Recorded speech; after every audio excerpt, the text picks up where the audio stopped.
granulomatoso. Bueno,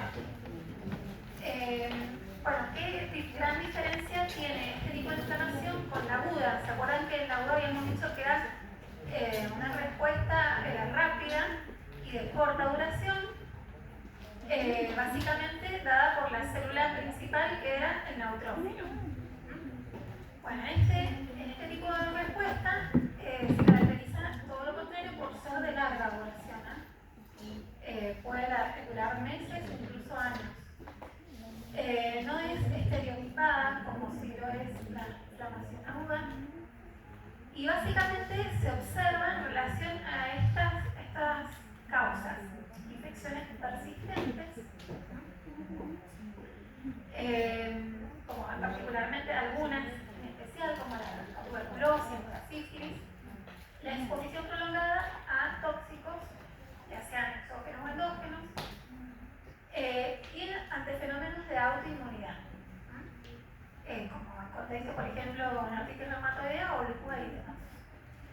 Y esto es importante. La gran diferencia acá: el filtrado es mononuclear. El asteroide era polimorfonuclear, este es mononuclear. Fundamentalmente a partir de macrófagos y linfocitos, y en ocasiones también células plasmáticas. La posibilidad de encontrar algunas y otras células que enseguida vamos a detallar, pero que se presentan en situaciones más puntuales. Bueno, ¿qué es lo que la va a caracterizar a este proceso inflamatorio crónico? Estas tres situaciones. Primero vamos a tener el proceso inflamatorio en sí mismo, que va a generar destrucción de tejidos. Y a la vez, en eso que se destruyen, intentan repararse. Esos son los tres rasgos característicos de proceso inflamatorio crónico. El tejido está se mueve entre ese juego, el infiltrado inflamatorio, que lo caracteriza, que es mononuclear, la lesión celular repetida, persistente, y los intentos que tiene el organismo de reparar sin lograrlo, con el desarrollo de fibrosis. Bueno, no está muy nítida la foto, pero esto les muestra un parénquima renal.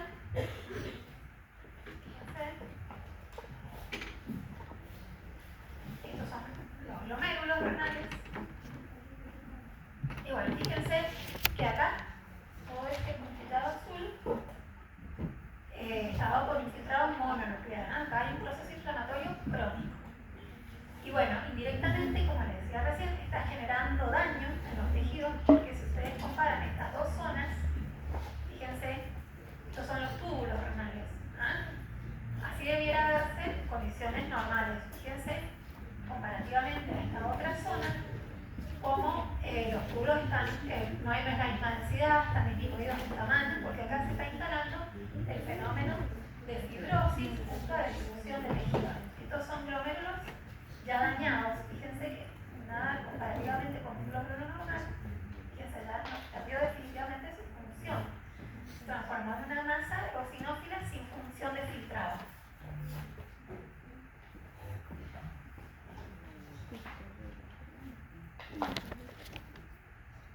Bueno, entonces, histológicamente, volvemos a repetir, lo que vamos a encontrar es un vínculo infiltrado mononuclear, fundamentalmente a partir de la presencia de macrófagos, linfocitos y en ocasiones células plasmáticas.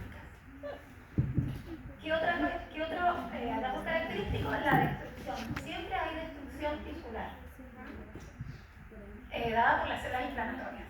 A la vez, en estos intentos de reparación que tiene el tejido, cómo se va a intentar reparar, y por proliferación de fibroblastos, que van a dejar una consecuencia, que es el desarrollo de la fibrosis, porque se deposita tejido colágeno, ayudado a la neovascularización. Todo esto requiere de que proliferen vasos sanguíneos, por eso se habla de angiogénesis. Y por último, la formación esta particular que les decía yo de estado inflamatorio crónico, que es el desarrollo de granulomas. Cuando pasa esto frente a microorganismos que son de difícil eliminación.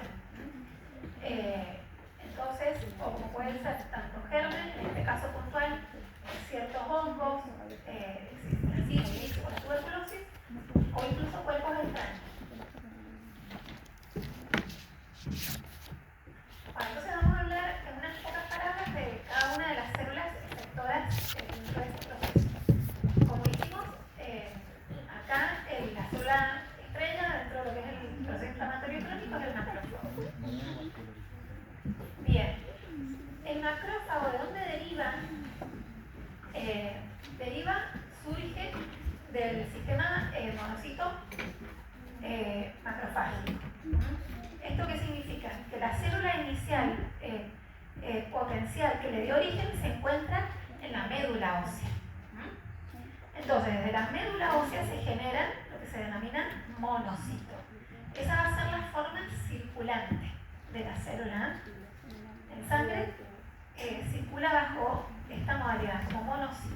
Una vez que ese monocito es reclutado al exterior del vaso sanguíneo, se transforma en macrófago, que es como se encuentra en los tejidos intersticiales. Bien. Bueno, cuando pasa al tejido conectivo, lo que les dije recién, se transforma en macrófago. Y lo importante de esto es que toda esta transformación es regulada, fíjense nuevamente, como pasaba con la inflamación aguda, por citocinas, moléculas de adhesión, interacciones entre las células. Se repite otra vez. Obviamente hay distintos mediadores, distintas moléculas de adhesión, pero básicamente se sigue instalando el mismo mecanismo. Y bueno, lo que lo caracteriza a esta célula es la capacidad que tiene para fagocitar.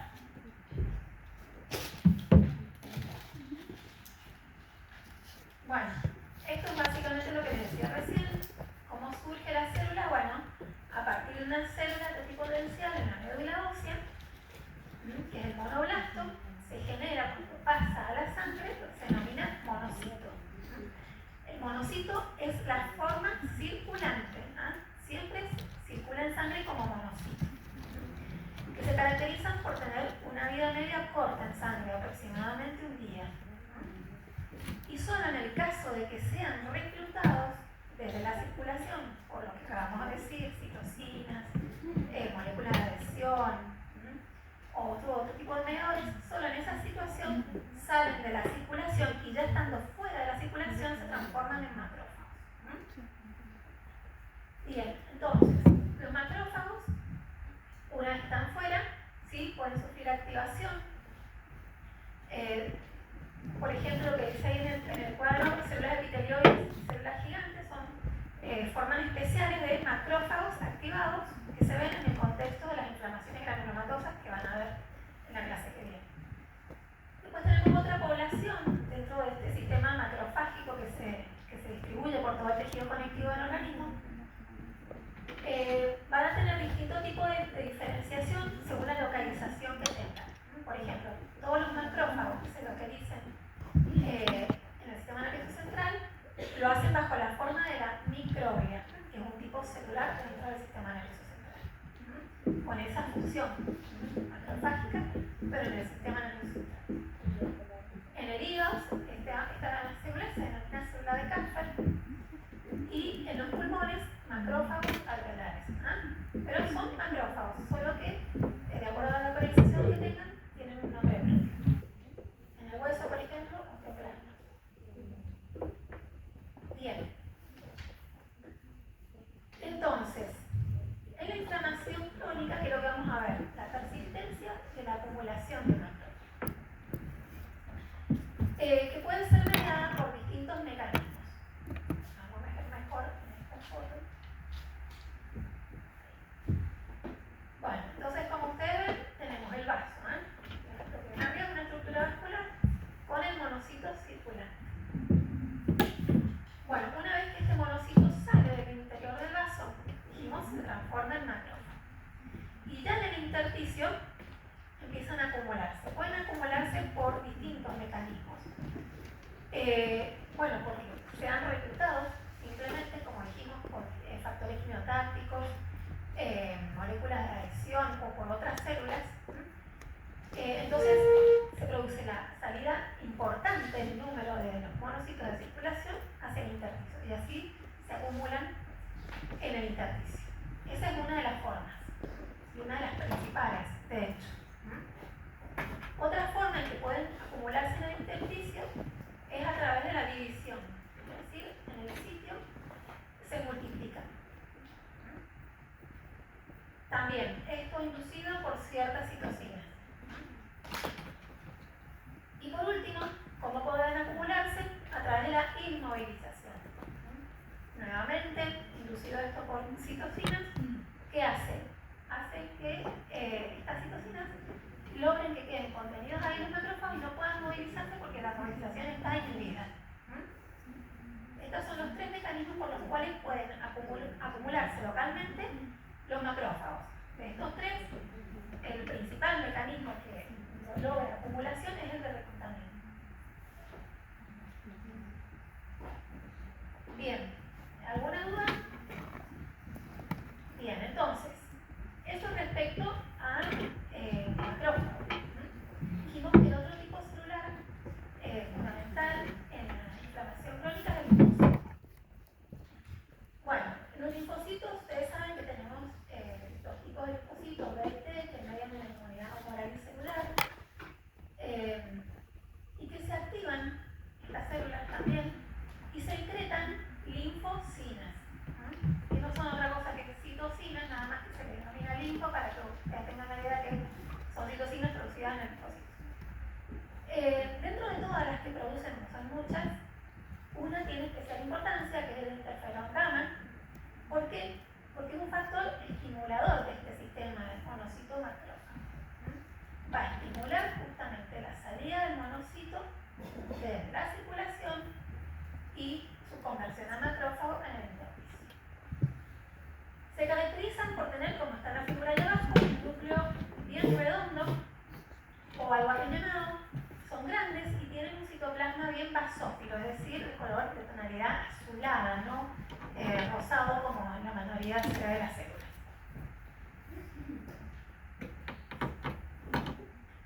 Bueno, esto justamente para explicar lo que decíamos recién. El sistema monocito-macrófago puede verse estimulado por, básicamente, los linfocitos T activados, como dijimos recién, con el estímulo el mayor, que sería el interferón gamma, pero también puede verse este sistema estimulado a partir de la acción de toxinas y otros mediadores químicos. Lo importante es que una vez que se estimula la salida del monocito, se transforma en macrófago, todo esto lleva a que el macrófago se active. El macrófago activo se diferencia del macrófago sin activar porque las células se agrandan, su núcleo se hace más grande, aumenta su capacidad metabólica y su capacidad de fagocitosis respecto al macrófago no activado. Y a la vez libera más mediadores que lo que van a hacer es sostener este circuito, es decir, perpetuarlo. Porque este macrófago activado, bueno, además de generar lesión de los tejidos y fibrosis a través de todos esos componentes, van a promover la activación de más linfocitos. Entonces se genera una retroalimentación cerrada que perpetúa el sistema. ¿Se entiende?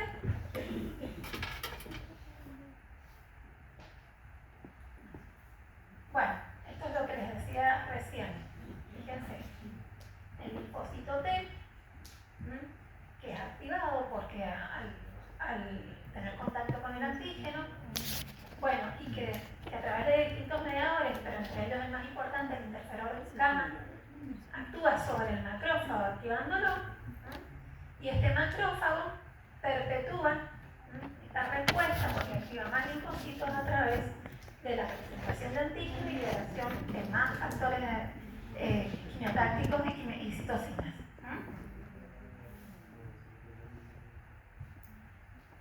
Bien. Entonces, los dos grandes tipos celulares, dijimos, macrófagos y linfocitos. Y les dije que en ocasiones también pueden haber células plasmáticas.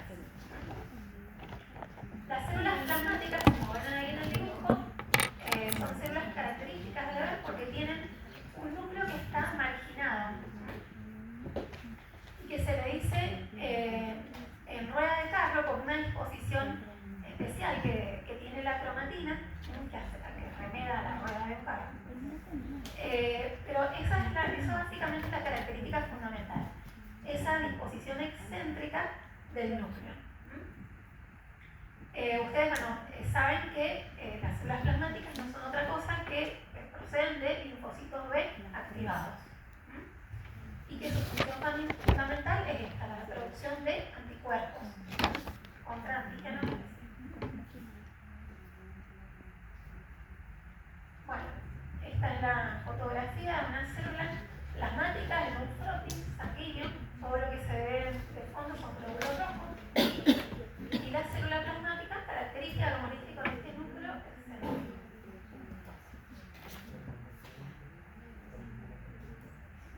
Acá ya no estamos en un frotis, sino en un corte histológico. Pero bueno, acá para poder identificar en este contexto una célula plasmática tenemos que obviamente tener mayor aumento, pero créanme que si las células plasmáticas conservan esa característica nuclear que se ve incluso en los tejidos, con ese núcleo excéntrico viene hacia un polo celular. Y los linfocitos, que son las otras células, que van a tener un núcleo bien redondeado y que en relación al tamaño de la célula prácticamente no dejan ver citoplasma. Simplemente se ven como núcleos aparentarían no tener citoplasma, pero lo tienen.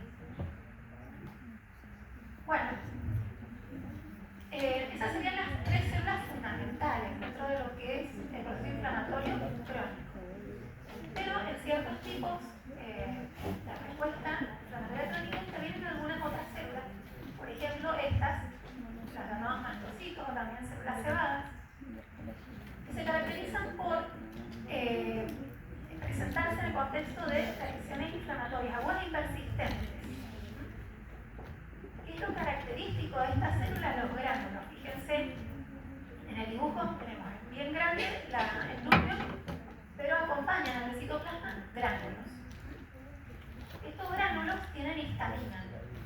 ¿Se acuerdan que era un potente vasodilatador? Cuando vimos los mediadores químicos. Bueno, se libera histamina y productos derivados del ácido araquidónico. Bien, y esto puede darse en el contexto de procesos inflamatorios en donde intervenga la inmunoglobulina E.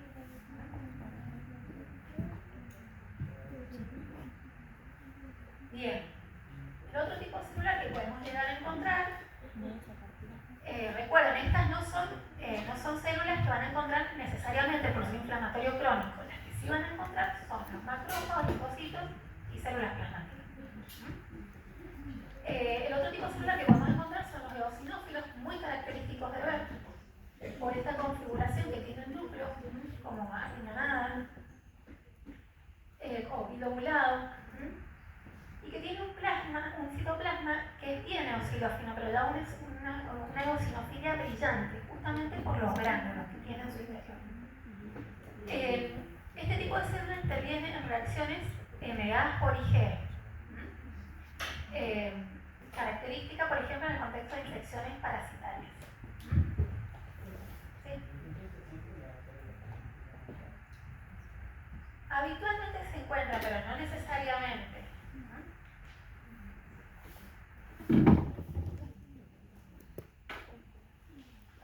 Bueno, eso sería inflamación crónica. No sé si tienen alguna pregunta. Recuerden las características, comparativamente con la aguda, esta es una respuesta mucho más prolongada, estamos hablando de meses, inclusive de años. La célula característica es el macrófago, junto al linfocito y en ocasiones células plasmáticas. Estos dos últimos tipos celulares que dije pueden estar presentes en ciertos contextos. Y bueno, lo que caracteriza sí o sí, como que tiene que quedar bien grabado, es esto de la inflamación crónica, que no solo es inflamación meramente dicha, sino que a la vez hay gran destrucción de tejido e intentos de reparación. Eso sí, porque eso es característico. Bueno, arrancamos con la actividad práctica y después las preguntas. Dice describir los 5 signos cardinales de inflamación presentes en este caso.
complicado, pero bueno, es entendido pulmonar. Todo ese espacio delimitado que se ve rojo son los septos alveolares con los vasos congestivos, bien congestivos. Fíjense que esos vasitos habitualmente no se ven en condiciones normales, pero acá sí denota la congestión, que ya sabíamos que era un fenómeno acompañante de la vasodilatación de la inflamación aguda, ¿no es cierto? Y hacia la luz, fíjense, esta persona tiene una neumonía. Este es el hallazgo típico de una neumonía. Todos esos espacios alveolares, donde normalmente debiera haber aire nada más, o en ocasiones algún macrófago alveolar, ahí está lleno, ocupado, bloqueando el intercambio respiratorio, bloqueado por infiltrado inflamatorio por el morfonuclear.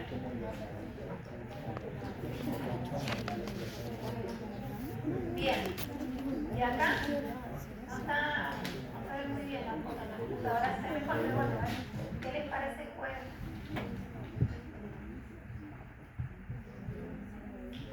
Definir la localización de este tejido, bueno, es complicado, pero si vemos una luz glandular.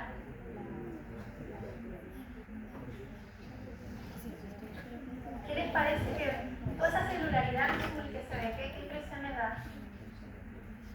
Que tenga núcleo lobulado, o redondeado, o bueno,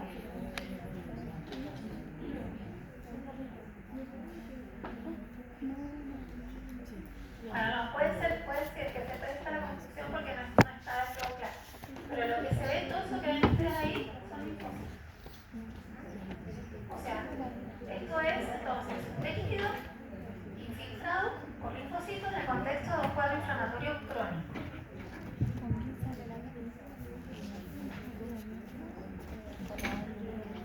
Bueno, estas preguntitas para que ustedes la...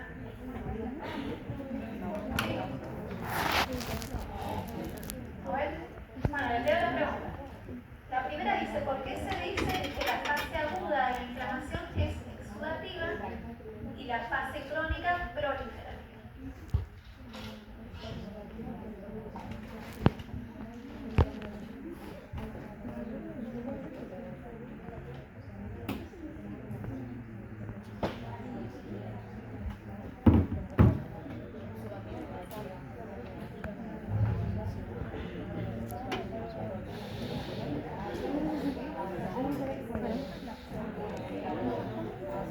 ¿Qué les parece?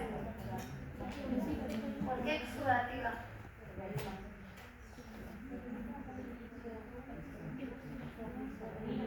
Claro, se genera el exudado que habíamos dicho. Rico no solo en líquido, en proteínas, células. Por eso es exudativa.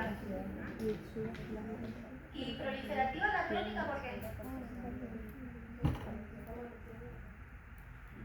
Claro.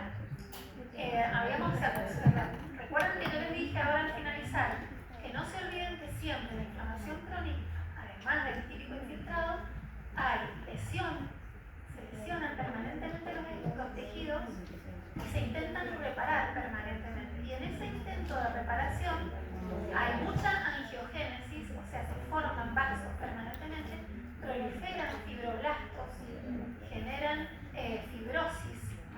Por eso se habla de proliferativa. Bien, la otra dice describir a través de un gráfico los cambios celulares que se presentan en la inflamación aguda.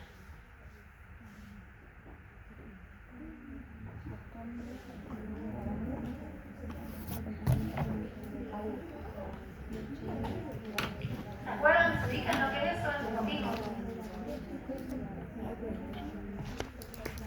Acá si lo recuerdan, ¿alguien? ¿Cómo arrancaba todo la inflamación aguda? ¿Con qué tipo de respuesta primero? La vasodilatación. Vascular, ¿no es cierto? Meramente vascular. Primero cambios en el flujo, en el calibre, y después se afectaba la permeabilidad. ¿Ah? Después que se instaló todo eso, claro, todo lo que tenía que ver con el movimiento del leucocito neutrófilo desde el interior del vaso, con todas las etapas que vimos, el paso a través de la pared del vaso y por último lograr el contacto con el microbio, fagocitarlo y dar por finalizado el proceso. Bien. Bueno, ahora les voy a poner unas imágenes, a ver si hace lo que vimos recién. Ustedes pueden identificar de qué tipo de celular se trata.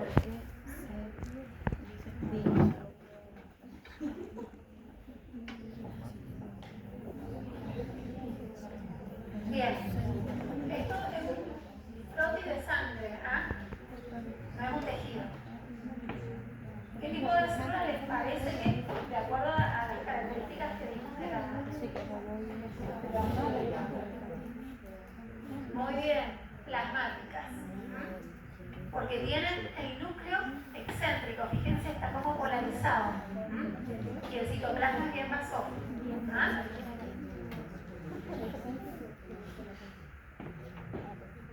Excéntrico significa que no está centrado. Eso significa, está fuera del centro, por eso es excéntrico. Bien. Este tipo celular, fíjense que acá ya no, el núcleo ya no está tan polarizado, no está excéntrico. Claro, sí, no son monocitos porque no estamos en la sangre, pero sí son macrófagos. Pero sí están bien ubicados.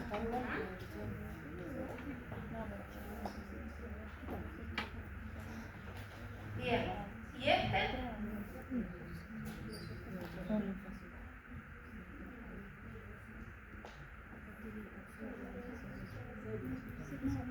acá van a ver que es habitual en realidad ver en la práctica diaria que si bien hay un predominio celular, a veces mezclan.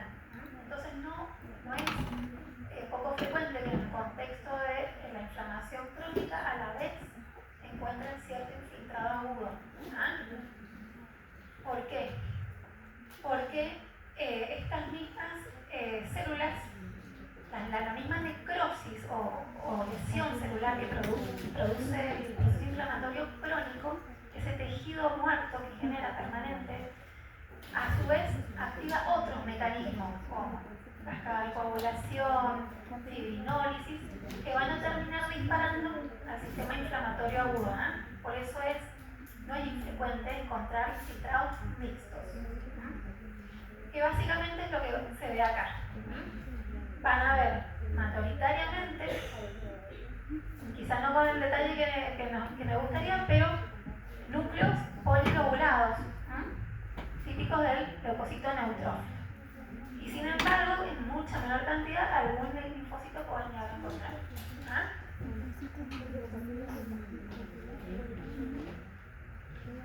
Bueno, y esto, primero, ¿agudo o crónico? Bien. Tienen bien desarrollada la tetrada de Seyfert.